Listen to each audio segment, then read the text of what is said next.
I was going to take you back to something you said earlier about clothing. Now, there are those who would think, maybe out of ignorance, would think that because the heart is, the rate of the heart is increased, you should pump blood faster. Yeah. So what causes the clotting? Okay. Now, you could have a fast heart rate, which is regular. You could have a fast heart rate, which is chaotic, irregular. Now, when it's chaotic, we call it atrial fibrillation. That means the heart is just managing to contract. Effectively, no blood is flowing. So you have blood flow, but it's sludging because the heart is not doing this, it's just doing that. And that sets in motion the cascade of clotting. And clotting anywhere is a potential death sentence. Okay, well, the ingredient in the energy drinks, are there any particular ingredients that cause or enhance caffeine? Clotting? Caffeine is the one that is, and then there's an amino acid called taurine, which is supposed to work synergistically with caffeine to give you the high that you get. Now, unfortunately, this taurine also has been associated with clotting on its own. Okay? Because in America, I remember Monster drink. A 13-year-old girl was on it and developed a clot. One or two other people, and I think maybe it's been banned or there's some legislation on it. Okay? One or two patients who are hypertensive, who are my patients, I actually told them, stop taking energy drinks.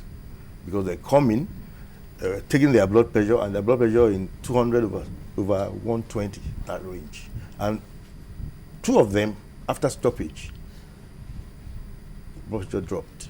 Okay, so now, anybody who is hypertensive, I would not. But, let's look at coffee. Caffeine. Mm-hmm. There are those who are somewhat addicted to coffee. Tell me about it. And I know someone's laughing. There are those who are somewhat addicted to coffee. Yeah. Then there's the energy drink. So let's weigh the two of them. Okay. A can of energy drink is supposed to be like about 2 or 3 cups of coffee. A can of energy drink is equivalent to about 2 or 3 cans of coffee. Now, it also depends on how sensitive you are to the drug. Like, take for example, 2 patients, one takes 10 milligrams of Valium and is still wide awake, and the other takes 2 milligrams of Valium and is knocked out. So your body, the way your body metabolizes the drug also is important. So you might take 5 cans of energy drink and not feel anything. Not feel. It doesn't mean there's no damage going on.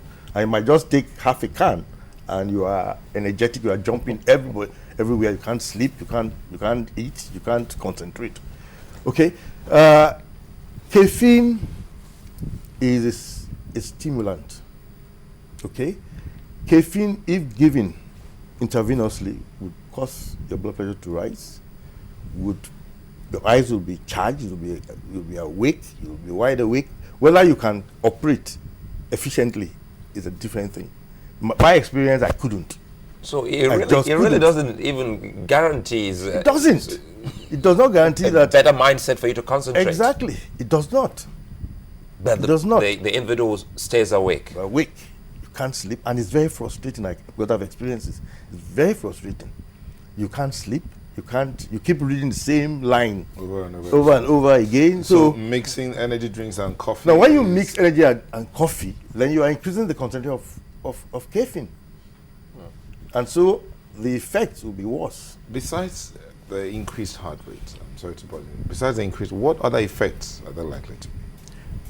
The heart rate, your blood pressure. No, the main targets are your blood pressure, your heart rate, and the way your heart beats. The other effect is that because it's preparing you for a fight, you don't feel hungry because you're not certainly going to eat when you are going to take up a challenge. You don't pass urine. You don't even feel like going to the toilet to defecate.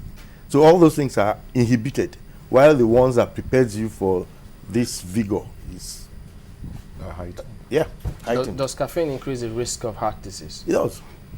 It does. I tell my patients who are hypertensive to avoid coffee.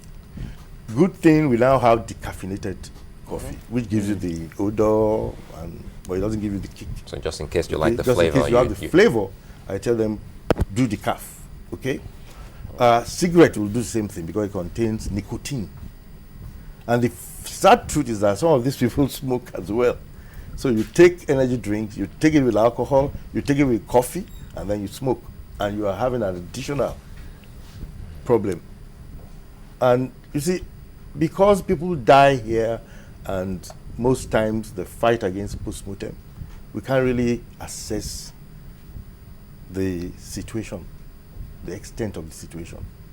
You know, Prof, allow me to comment here. Though there's a question specifically for you here from Taiwo. He says, or he or she says, well, ask the Prof his take on the consumption of codeine mixed with, well, maybe a soft drink. He mentioned the soft drink. We don't want to mention the name now. A soft drink now. Yeah. Codeine mixed with soft drink. How risky? Well, can if you that be? mix it with a soft drink like Coke, Fanta, you're actually going to dilute the effect of the stimulant inside, because although Coca-Cola too has a little bit of stimulant, but if you mix it with Fanta or Sprite, then you're going to dilute the concentration. Okay. My take is that don't even take it. Younger persons these days, how often do they come to you with cases of high blood pressure? You know, once upon a time, it used to be a case of maybe you talked about the 50s, 60s, but now we get to see younger persons come with cases of... No, the rate of hypertension in adolescents and in children it's not increasing alarmingly. Okay. We have two types of hypertension.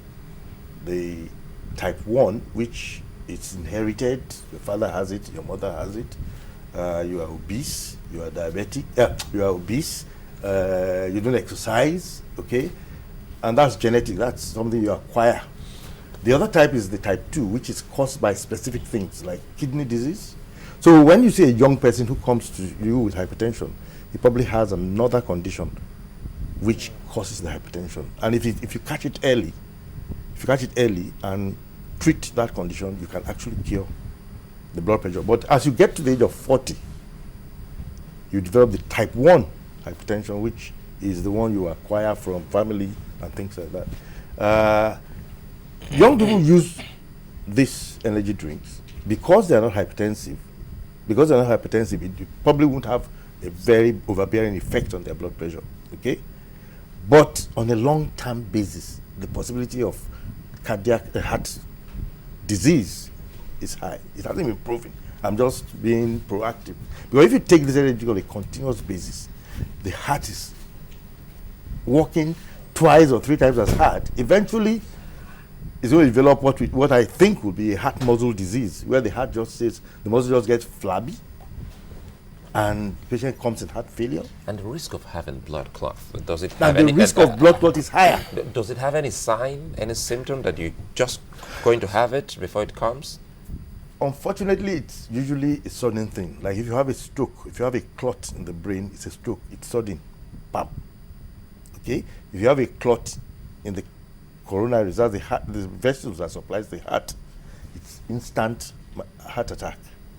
If you have a clot in the kidneys, the kidney develops, gets damaged, because these are tissues that require blood to survive.